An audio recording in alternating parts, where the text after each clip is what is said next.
పల్నాడు జిల్లా పిన్నెల్లి గ్రామ శివార్లో టెన్షన్ వాతావరణం నెలకొంది. కాసు మహేష్ రెడ్డితో పాటు పలువురు వైఎస్ఆర్సీపీ నేతలను పోలీసులు అడ్డుకున్నారు. పోలీసులకు కాసు మహేష్ రెడ్డికి మధ్య తీవ్ర వాగ్వాదం జరిగింది. సాల్మన్ అంత్యక్రియలకు వెళ్తున్న వైఎస్ఆర్సీపీ నేతలు కాసు మహేష్ రెడ్డి సహా పార్టీ నేతలను అడ్డగించారు.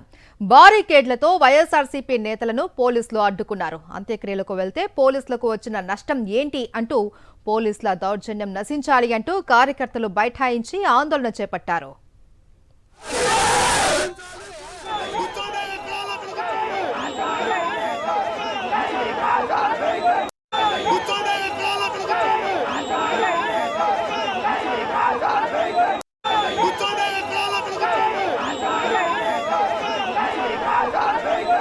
అంతేకాదు సాల్మన్ అంత్యక్రియలకు వెళ్తున్న బంధువులను కూడా అడ్డుకున్నారు.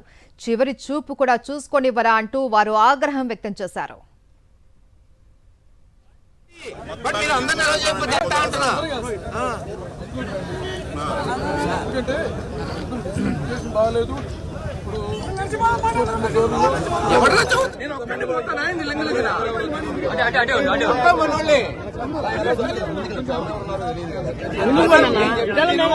అక్కడ మీ పోలీసుల మధ్య మాకేం గొడవ పెట్టాలని లేదు. డైరెక్ట్ గా ఎస్సీ కాలనీ తీసుకెళ్ళమంటున్నా మీ పోలీసుని. మేము రాలేదు కదా, ఎప్పుడు అట్టే వచ్చేది.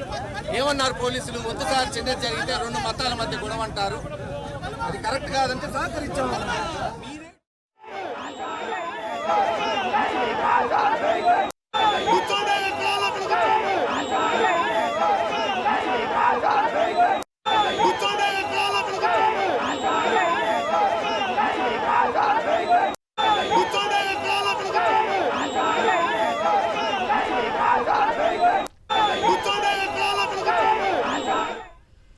సాల్మన్ అంత్యక్రియలను అడ్డుకోవద్దు అంటూ పోలీసులను హెచ్చరించారు వైఎస్ జగన్మోహన్ రెడ్డి. పిన్నెల్లి గ్రామంలోకి వైఎస్ఆర్సీపీ నేతలను అనుమతించాలి అన్నారు.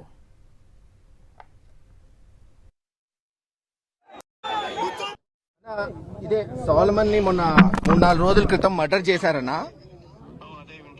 అదే అన్న, చాలా దారుణం. ఇప్పటికి 200 కుటుంబాలు ఊరు బయట ఉంటున్నాయన్నా. అసలు అమ్మాయి కూడా నా చనిపోయినోడికి అసలు గొడవలకి ఫ్రాక్షన్ కి ఏ రోజు పోడు పాపం. అందరు స్వచ్ఛందంగా వస్తే పోలీసులేమో ఎవరు నెల చేయం 5 కార్లు అంట. వాళ్ళు చెప్పింది అంతా విన్నామన్నా. వాళ్ళు ఈ రూట్ కాదు ఆ రూట్ అంటే అది ఒప్పుకున్నాం, మనకే దానం కావాలి పాపం. అతను మళ్ళీ ఫ్యామిలీ ఫీల్ అవుతారు కదన్నా సెంటిమెంటల్లీ.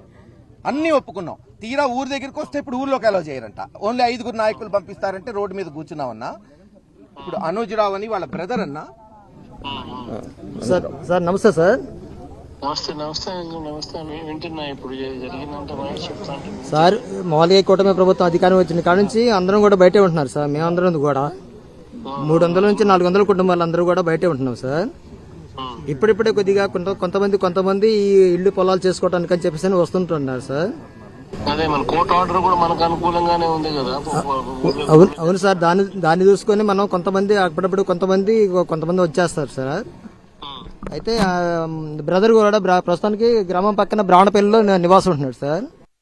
వదినమ్మ గారికి బాగలేకపోతే చూడటానికని వచ్చాడు సార్. ఈలోగా తెల్లారుజామున బ్రష్ ముఖం కడుక్కుందని చెప్పేసి రోడ్డు మీద ఇంటి ముందుకు వచ్చినటువంటి వ్యక్తిని, అన్నయ్యని మోటమరి పేతురు, కాంతారావు అనే వ్యక్తులు రాడుతో దారుణంగా తల మీద కొట్టాడు సార్. దీని మీద మేము హాస్పిటల్కి వెళ్ళేసి మామూలుగా ట్రీట్మెంట్ చేసేసుకుంటే సీరియస్ గా ఉండదని చెప్పేస్తారని నిన్న చనిపోయాడు సార్ 15వ తారీఖు ఉదయం.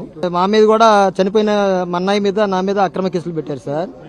324 కొట్టారు సార్. వాళ్ళు కూడా కొట్టారు. ఈ విధంగా దారుణంగా హత్యాయత్నం చేశారు సార్. మేము అడిగితే మీరే కొట్టారంట అని చెప్పేసానండి. వాళ్ళ మీద కూడా 324 కేసు మాత్రమే కట్టాడు సార్ పోలీసులు. ఊళ్ళో మాత్రం 300 నుంచి 400 కుటుంబాలు ఇప్పటికీ బానిస బతకలాల్సి వస్తుంది సార్.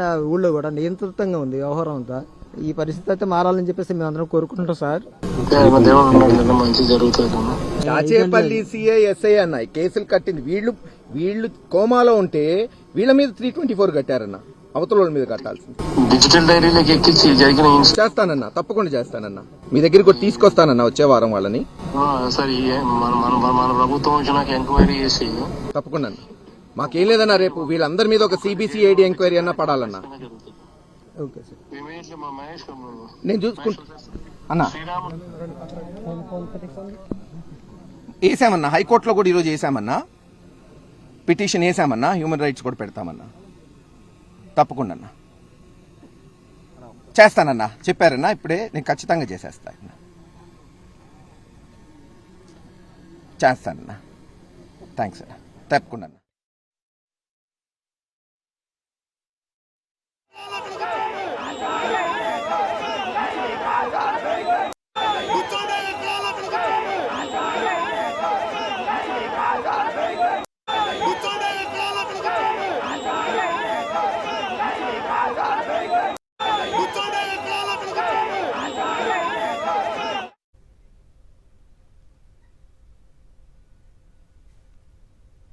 ఏపీలో రెడ్ బుక్ రాజ్యాంగం నడుస్తోంది అని వైఎస్ఆర్సీపీ నేతలు మండిపడ్డారు.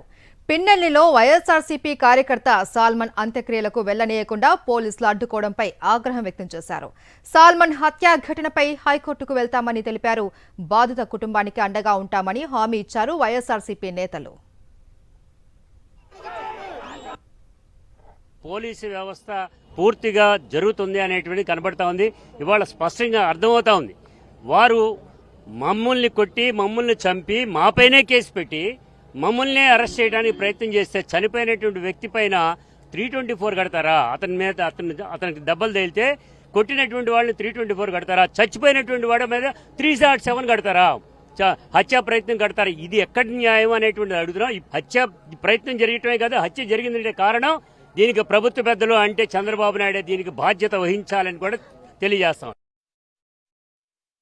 పోలీసులను ప్రశ్నించాం, అడిగాం, ధర్నా చేశాం. చివరికి దాదాపు ఒక 30-40 కార్లు ఎలా చేస్తున్నారు. సరే, మాకు కావాల్సింది చనిపోయిన సాలమన్కి ఘనంగా నివాళులు అర్పించాలి. 2 రోజులైంది, ఇంచుమించు నిన్న పొద్దున్న చనిపోయాడు. నేను ఇప్పుడు రాజకీయం దయదలుచుకోలే. నా సోదరుడికి నివాళులు అర్పించాలి, తర్వాతే రాజకీయం మాట్లాడతాను. ముందు నా సోదరుడు సాలమన్కి మేమందరం పోయి ఇంకా మళ్ళీ చూసుకునేది ఉండదు కదా. కనీసం అతనికి అందరం కలిసి తలా గుప్పడి మట్టేసి, సోదరా ఏం చేస్తాం, టైం బాగాలేదు, తప్పకుండా నీ కుటుంబాన్ని జగన్మోహన్ రెడ్డి గారు పార్టీ ఆదుకుంటుంది, కుటుంబాన్ని ఆదుకుంటాను. ఇమీడియట్ గా కాస్త ఎక్స్గ్రేషియా కూడా ప్రకటించారు, ఒక వారం 10 రోజులు అది కూడా చేస్తాం. అంతేకాదు రేపు అవసరమైతే ప్రభుత్వం వచ్చినాక సిబిసిఐడి ఎంక్వైరీ కూడా ఉంటుంది. దీని మీద ఎవరెవరు అధికారులు ఉన్నారు, ఎవరెవరు నాయకులు ఉన్నారు, ఎమ్మెల్యే ఎరపతినేని శ్రీనివాసరావు హస్తం ఎంత ఉంది, అన్నిటి మీద ఎంక్వైరీ జరుగుతుంది. దానికి వాళ్ళు చెప్తున్న కారణం శాంతి భద్రతల కారణం. శాంతి భద్రతలు అసలు రాష్ట్రంలో ఎక్కడున్నాయని మేము ప్రశ్నిస్తా ఉన్నాం.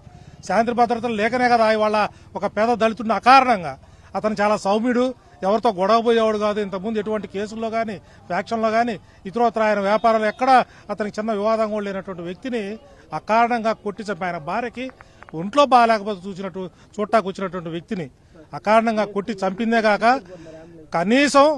కనీసం మేము మట్టేయడానికి పోతా ఉంటే మమ్మల్ని అడ్డుకునే ప్రయత్నం చేస్తా ఉన్నారు. ఇంతకంటే రాక్షస ప్రభుత్వం ఎక్కడన్నా ఉందా అని చెప్పి కూడా మేము ప్రశ్నిస్తాం.